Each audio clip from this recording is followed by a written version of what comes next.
What's good with YouTube? You already know Big Flocko with a convict's perspective, and I'm gonna smash, dash, and slide on through with a little bit of energy.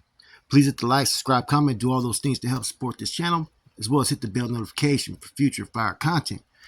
Now, as you can tell by the title and thumbnail, we're gonna be talking about Mousie from Fran and what happened to him up there in Pelican Bay back in the days.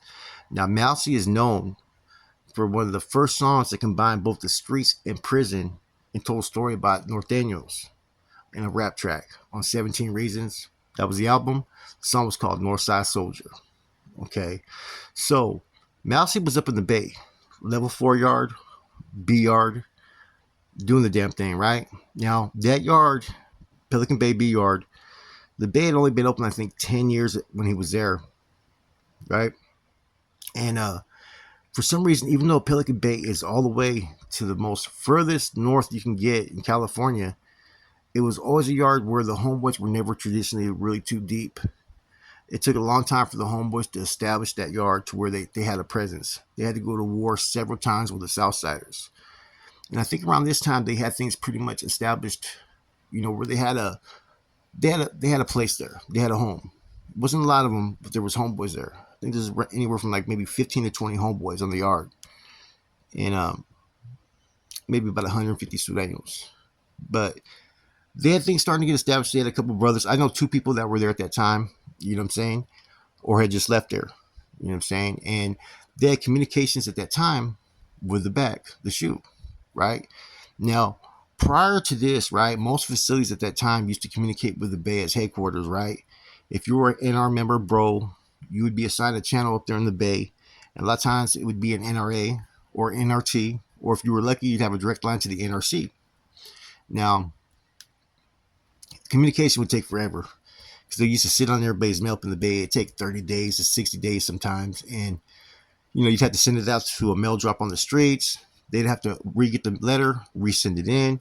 You'd have to worry that it was going to get to the location. So a lot of times you had someone on the streets that would rewrite your letter sometimes. Therefore, you know what I'm saying, it wouldn't get caught by IGI. Now, in the Bay, they were able to communicate a little bit differently, because they were there at the same prison where headquarters is at. Now, these guys are in the shoe. They're supposed to have no access to communicate with any of these lines, right? But they found a way. And so the Norteños were communicating through laundry. See, everybody in the shoe had to send their fucking laundry out. And they give you basically like a fishnet, right? You write your number to your fucking, which puts your block and your cell number, and then you send it to fucking laundry, right? Once a week, you can get your laundry done. Now, when it gets over there, the people working the laundry, they would get that bag, take out the kite, send kites back in, send tobacco back in, send whatever they want to send back in, right? And that's how they had an open line communication. Now, there was someone in the back that had status, right? I believe they were Carnal, right? That was talking to Mousie's baby mama, talking in the way that he was already claiming her basically as his lady. Now, Mousie had kids with this chick, so he would openly talk to her from time to time, write to her, and check in on his kids. Somehow this individual status, pressed the issue. It got to headquarters, and kites went out basically ordering Mousie to be hit, right? Now, the brothers on that yard, right, they didn't want to do it. They didn't feel it was the right thing, but they were being pressured. A lot of them were hoping that, they could try to avoid having to deal with it till that final order came. Hey, either you're going to deal with it or all your careers are going to be on the line. So at that time, they decided it was time that they were going to have to take action, because nobody was going to put their status or standings in jeopardy based upon the fact of an individual. If that's who has to go, that's who has to go. And it's just the cost of doing business sometimes, right? And everybody kind of knew it was personal. So they tried to pretty much pass the buck to Iseli. Gave Iseli basically a rope. I think he already had a piece, and he was supposed to take him out. Now, what ended up happening was, instead of him taking action when he was supposed to, he went in the cell and pretty much told Mousie, like, hey, they want me to kill you. We can roll it up. You know what I'm saying? Let's roll it up together. And started running down the whole story with the homeboys that told him. And so Mousie was kind of taken aback. And see, by all means, Mousie could have actually took flight up on dude. But he kind of did the honorable thing. Even though dude ended up piecing up right there, basically, he still gave the dude a pass because he had given the information to let him know what was coming. And he pretty much told the dude basically that, you know what I'm saying, I'm going to the yard. Whatever I got coming, I got coming. So dude ends up locking it up. Now this immediately gives a response to the homeboys when they seen this dude being locked up. They already knew what he locked it up over. Now they were unsure if either Mousie knew what his next action was going to be, because Mousie pretty much knew who the chain of command was on that yard. And it wasn't too hard because there wasn't that many homeboys, and they had pretty much solid individuals there on that yard. So instantly, they had to instantly plan a fucking attack, and pretty much they put two SBs on him. He already knew it was coming. He was waiting for it. He went out there and was ready for it. And when they were walking, he pretty much let it be known like he knew what was going to happen, but he was going to let them make their move, and he was ready for when they made the move. So they ended up hitting him on the track. Now, they chopped him up pretty damn bad, man, that they had to basically air flight him out of there to the hospital where he almost died. I don't know how many times they stabbed him, but basically they acted as quickly as they could, right, and did it. Now, everybody on that yard, including the homeboys, had a lot of respect for Mousie because he could have easily fucking rolled it up. He could have easily fucking took flight first. But instead, he went out there as a man and gave the homeboys the option that if they were going to take him out, they were going to take him out. Now, he attempted to fight back, but it was kind of hard when you got two people that are fucking basically put on him with the whole goal of trying to take his win. Now, he never, ever gave any statements, never said anything. And the thing that ended up happening later is he ended up actually getting cleared, man. And that shows what type of individual Mousie was, that, you know, he was a believer, you know, in the cause. And to basically get hit by your own people over something that you know is not just, man, that takes a lot of balls, man.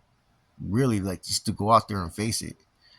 You know, I mean, that must have been a very nerve-wracking situation. I mean, I know if I was going out there and I know these dudes are going to try to kill me, I'm going to get off on them first. I'm not going to give them the option to let me be fucking target practice. But he did what he felt was right because he wanted to clear his name. Now, I don't know if he was fined. I don't know if he was on cleanup. I don't know the whole details of that. I do know 2 or 3 years later, he was cleared. But I always thought that was a messed up situation, man. And I always thought it was interesting how, like, there was a couple of cats when I was in Corp and Shoe that, you know, the MA had hit for, like, money. There were a cat, I think it was a cat named Sneaky. They fucking stabbed the shit out of him, right? And, man, they were still acknowledging him, man. I don't know if there was still a green light on him or what, man, but he was acting like it was nothing. You know what I'm saying? They almost killed him. I always found it how you can get stabbed by your people and still try to make it back. Kind of like how Powder got stabbed all those times where he eventually fucking rolled it up. You know, it'd be hard for me to get hit once by anybody and not have fucking animosity. Or the thing about it, man, he could have done so many things. He could have fucking rolled it up with his celly, or he could have even took off on his celly when his celly told him that, and pretty much got to the back and pretty much cleared it up. You know, he could have went to the yard and just targeted any homeboy or targeted any other fucking race to fucking cause problems, right? But he went out there as a man.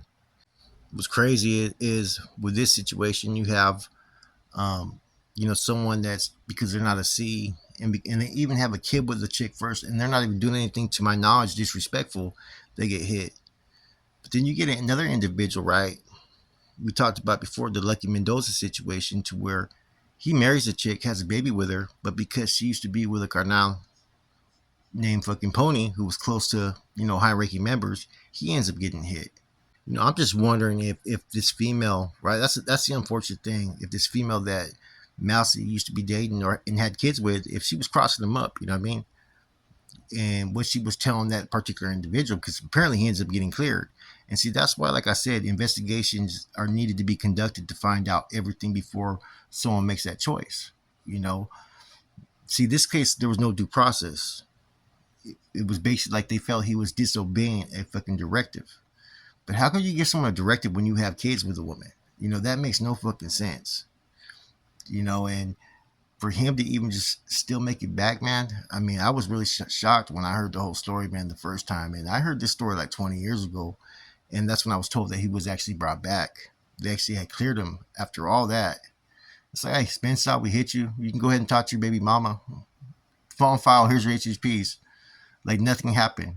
And that's the crazy thing sometimes is sometimes individuals in those high ranking positions, they can make decisions and choices that people have to honor, right? Now, I have a funny feeling. I don't know if this is me assuming. I think the dude that probably had this order that was dating his baby mama probably felt a favor, and that's how he was able to come back. Because I've seen that happen over and over again, where certain C's will deem someone no good, and then as soon as that C is no longer fucking active, right, they'll bring someone back that pretty much had a case that was fucking unjust. And now that kind of makes me think about the situation that happened over there in Salinas Valley. Now, can you imagine if this dude who basically they're fighting for his honor, right? What if a year from now, 5 years from now, this dude fucking rolls it up? Yet there's already been fucking blood spilled all throughout California based upon this issue. So people really need to rethink, man. There comes a time when it's men's business to deal with it amongst men. And not everything has to be fucking included with a whole group. Because a lot of times people will hide behind that group. In this situation, man, with fucking Mousie, this dude utilized the homeboy because he had status to get that report to get Mousie fucking hit because it became personal, man. And these type of cases happen more often than not. And so we got to remember too, right? Women are vindictive, number one. Number two, they don't always understand this life. Yes, they may know dude that's locked up. They may hear some stuff through pillow talk, right? But they really don't know how things really are. How to run an investigation. How not to go off fucking what you feel when you fucking give information. So it's real easy for a dude to get crossed up over a fucking female. You know what I'm saying? But what they say, and if the wrong fucking dude is getting that information from a female, you never know what he may do with it. Anyways, this was a concise breakdown of what happened. Like I said, this happened in Pelican Bay, and there's a lot of things that happen. I mean, that should never happen. I mean, first of all, the target's never supposed to be told he's going to be removed. But this isn't the first time I've heard that too. I've gotten weed lust from a dude that told me that straight up that he knew that there was already green light on him when he gets to quitting because another dude told a female, and that female told fucking him. So, like I said, man, crazy shit happens in this life sometimes, man. That's prison. Sometimes it's better just to keep to yourself if you have to do time. Get home and just stay away from the bullshit, man. If you don't have to go, don't go, man. And that's the whole thing I try to encourage by telling some of these stories. Because, like I said, a lot of fucked up shit happens, man. And you never know what you are representing, what you may get involved in. You may be doing life over some fucking bullshit. You may end up catching some time based upon some shit that should have never happened. You may end up getting killed by that gunner because there's no guarantee that fucking you're going to come out unscathed or even alive whenever shit kicks off. It gets crazy, man. Everybody will tell you, man, when the phone kicks off, it's like a whole nother fucking world, man. Anyways, it's your boy Flacco from a convict's perspective. I'm out.